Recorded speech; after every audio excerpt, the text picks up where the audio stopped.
Focali is a research network, so it brings together researchers from all over Sweden working with issues related to forests, climate, livelihood, biodiversity.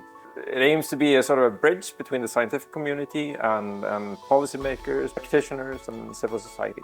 So Focali is a network that has been around for almost 15 years, gathering researchers and also civil society in Sweden and also around to some extent, making sure that we're connected to policy processes in Europe and in Sweden, but also making sure that we're connected to stakeholders in tropical countries. For me and my work, which is policy based on sound research, it's important to have this type of interdisciplinary grounding in order to make good policy decisions and positions. Focali has a very significant role in this because Focali is a network that brings together researchers in the environment, climate and biodiversity discipline to come together to exchange, share knowledge and experience on the different issues,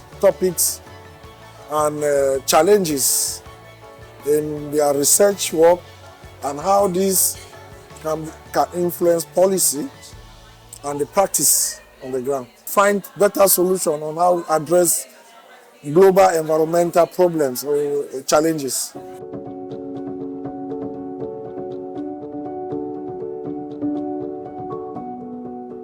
We need to combine climate, forest, and food because these issues at their essence are interconnected. Food systems affect planetary health as well as human health.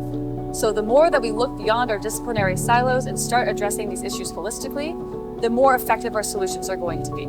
If we can only focus on one aspect, we'll be losing out on other aspects that are equally important. For instance, I'll give an example why we focus on rainforest but link it with other aspects is that we know that for forests to flourish, it needs stewardship from human beings as well as policymakers. But at the same time, we also know that forests provide this habitat as well as rainfall to agriculture, and for it to sustain these agricultural systems as well as habitat for animals, it requires also that the forest itself is remain intact, and the best way to remain intact is to look at how it is interconnected and what forces are coming outside to affect the forest's resilience. Too often we think of forests just as carbon stocks, and forests are so much more than that. Not just to us here, but to people on the ground who live inside the forests, but to us in so many other different ways. We eat products that come from the forests. We benefit from its ecosystem services in so many ways, all the way from climate regulation to the cultural services that we benefit from, that we should value it more. Everything is connected, and we can't achieve the goals of one of those without working intentionally towards those same goals in other processes. Focali is important because it can help amplify our voices, especially as researchers who sometimes don't always know how best to communicate our findings, especially when they're issues that are nuanced or cross multiple disciplines. We need some help sometimes with finding the right people to communicate to and the right ways to communicate to them. Focali has a very critical role to play. They're doing a good job in bringing us together to look at what is happening and what are we doing and how can we do it better.